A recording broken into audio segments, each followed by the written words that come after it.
When we surfaced, a visitor was waiting for me aboard the boat. Mike Nelson, I presume. I'm Louis Hale. This is a real pleasure. Miss Edwards. Hi. Hello. Where's your diving line? The rest of your gear. Well, I run a skin dive. I wear this to keep in condition. You mean you swam all the way out here? Well, sure, that's not far. I'd say it was pretty far, especially swimming alone. Which brings me right to my point. I need a partner, you. It'd be a lot of fun. I have a lot of fun with my job now. Well, if my calculations are right, there'd be a lot of money in the deal, too. I'll make enough money. I'm perfectly satisfied. Well, wouldn't you like to at least hear my proposition? All right, let me haul in my net first, huh? We'll talk about it on the way in. No, I'm gonna swim in. I need the exercise. I'll see you on the beach.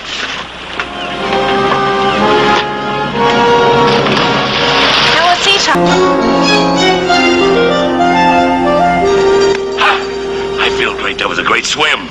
Yeah, you're quite a swimmer, aren't you? Only fair. Judo's a sport I really like. You ever try it? Huh? Oh, a little.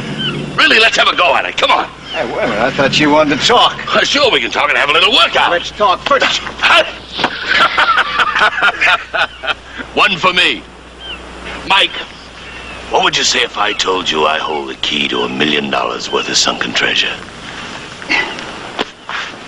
I'd say that's fine, and that you don't need me. That's one for me. Very good, Mike. There are 3 reasons I need you. 1, I'm not a diver. That you could teach me. 2, you've got a boat. 3, an underwater operation for one man alone is too risky. Besides, there's enough money in this deal for a whole regiment. What do you say? Sunken treasures for kids.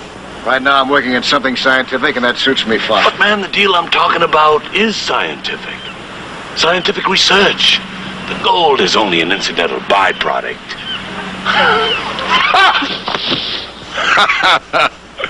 Hey, Mike, tell me, have you ever heard of Alfred Wegener and his theory on the moving continents? No. Well, Wegener's dead now. He froze to death on an expedition up in Greenland, a great loss to modern geology. Too bad. Just what has Wegener's theory got to do with your proposition? Well, Wegener established, by actual measurement, that all land masses are in constant motion, partially because of the centrifugal force generated as the Earth whirls through space. For instance, the ancient Egyptian pyramids are actually miles from where they were first erected. The Strait of Gibraltar is 3 times wider than it was, say, well, in ancient days. And America is 40 or 50 feet, as I understand it, farther away from England as recently as, say, 1920. These land movements are going on today. Intriguing, isn't it? Fascinating. You through with your little workout now? Oh, Mike, don't be sore. It was all in fun. What I'm really trying to say is that many long-sunken ships have moved from their original positions, and this bears out Wegener's theory. A lot of other factors to be taken into consideration, too, you know, like specific gravity, ocean currents. Very good, Mike, but I'm a mathematician. And all this data would go into my calculations, which I would feed into my computer. Computer? Yes, I have a portable one. Who ever heard of a computer leading you to a sunken ship? No one? But you see, this is my own secret invention. Well, are we in business? Are you willing to give me a little demonstration of this computer of yours? Oh. What kind of a demonstration? I was afraid of it. I went down here right offshore about around 1897. Her bearings are well known to everybody, but no one's been able to locate her. There's nothing of value on it, but it might prove a point. You want to try it? Well, you give me the correct data for my machine, and I'll find it. And if I don't, I'll give up. How's that? If you do, you got yourself a partner. Let's shake on it. Oh, you don't. Last time I did that, you almost broke my neck. How about having lunch with me instead, huh? All right, that's a deal. I'll get my flippers and be right with you.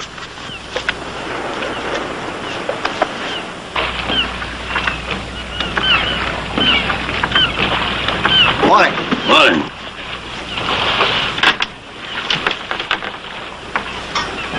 Excuse me. Thank you.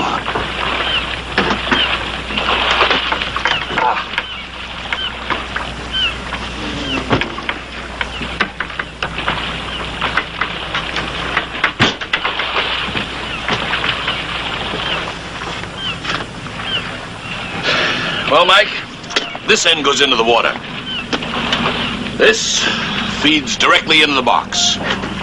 That way, the data is fed directly into the machine. Oh, that's quite a gadget. Now, look at that machine of yours. I'm sorry, Mike. I'm afraid your curiosity is going to have to remain unsatisfied. You see, the best years of my life went into developing that machine. And nobody's ever going to have a good look at it. That goes for you too, partner. You mean I never will be able to see it? No. Sorry. Well, I'm ready to shove off whenever you are. Follow a course that'll take us to the general area where the freighter went down. By that time, I should be ready to take over.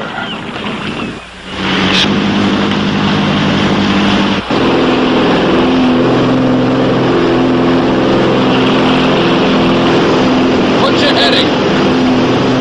North by northeast.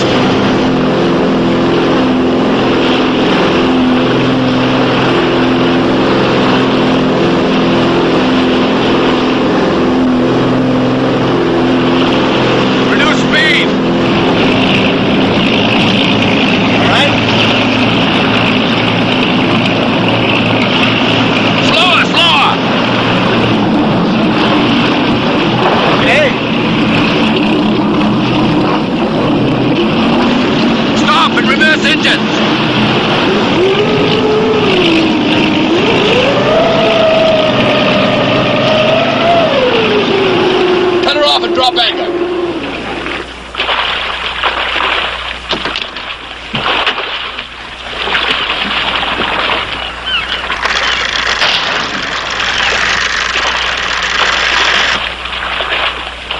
You know, if that data you gave me is correct, that freight ought to be right about here. That's 300 feet east of her last known bearings, according to my machine. It's about 80 feet to the bottom. I get my gear on and go down and see what's there. If anything. Thank you for the vote of confidence. I gather you don't think you're going to find anything. A lot of good men have tried and failed. And that freighter's been on the bottom for over 60 years. If you keep your eyes open, you'll find something. I'll give you a hand with your stuff.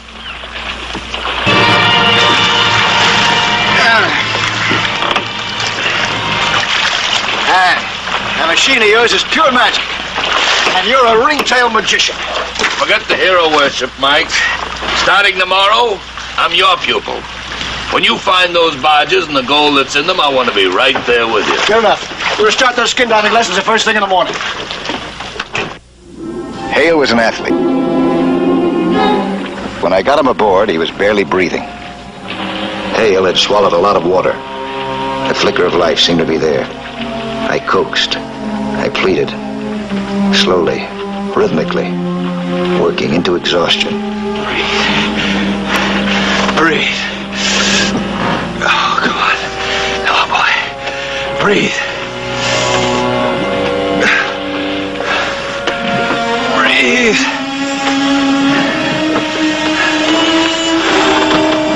Breathe. Breathe, boy. Come on. Come on.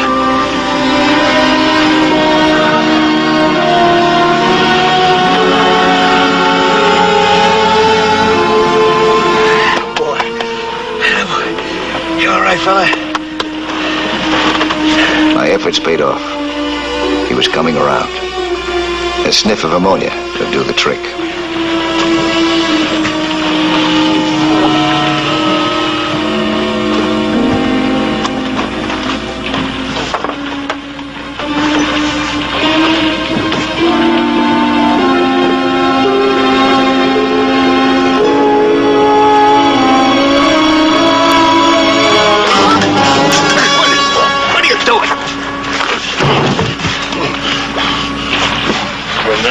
You were trying to get into my...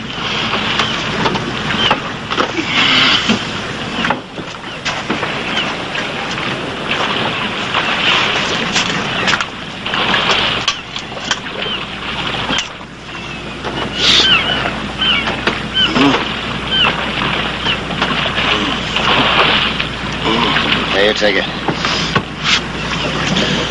Mike, you saved my life. I'll never forget that. Just do what I tell you to do when we're underwater. If something goes wrong, don't panic. I did panic, didn't I? And you almost killed yourself. It's never gonna happen again. Hale had the strength of a bull. By the following morning, he was fully recovered, and we were heading out toward the sunken barges. Barges loaded with gold and lost beneath the sea for well over 100 years. The barges... While we headed for the general area, Hale went through his routine of taking sights and fixes and reducing them to mathematical equations for his machine to digest. Hale had a busy routine, but I was beginning to get the funny feeling that a lot of it was strictly for my benefit.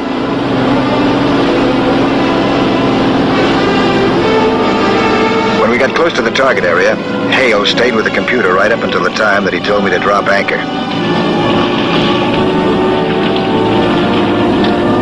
Then we got into our underwater outfits and started the search. I can't understand it.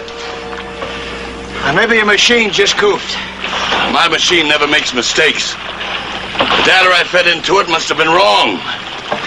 I'd better recheck my figures.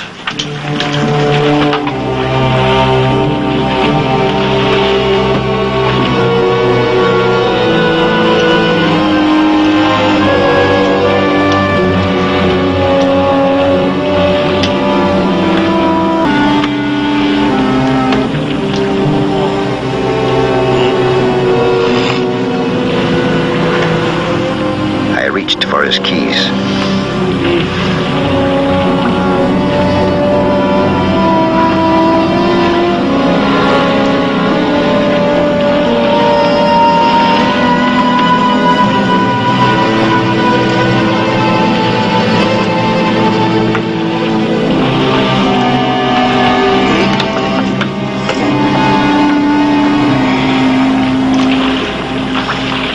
Morning.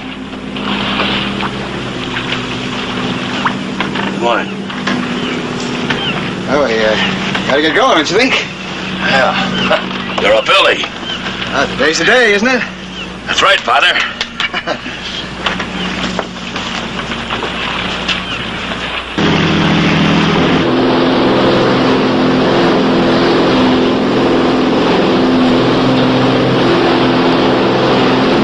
Cut engines and drop anchor right here.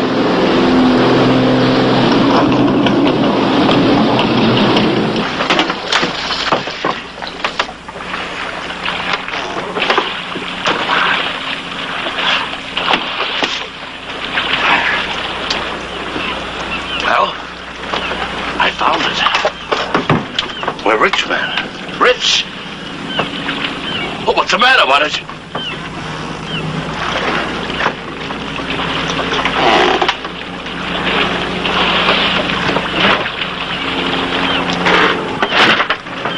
Take it easy now, huh? We're in enough trouble as it is. The other one was in trouble.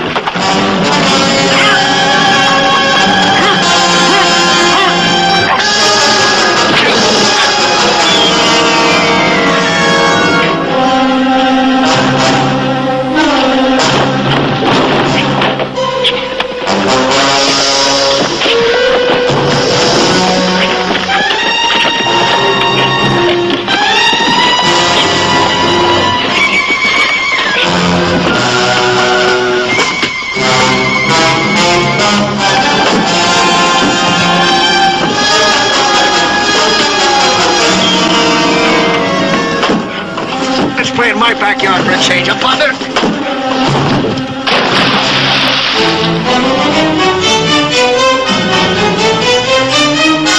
He was out cold. When the copter arrived to pick up Hale and his stolen gadget, I lit a flare for them.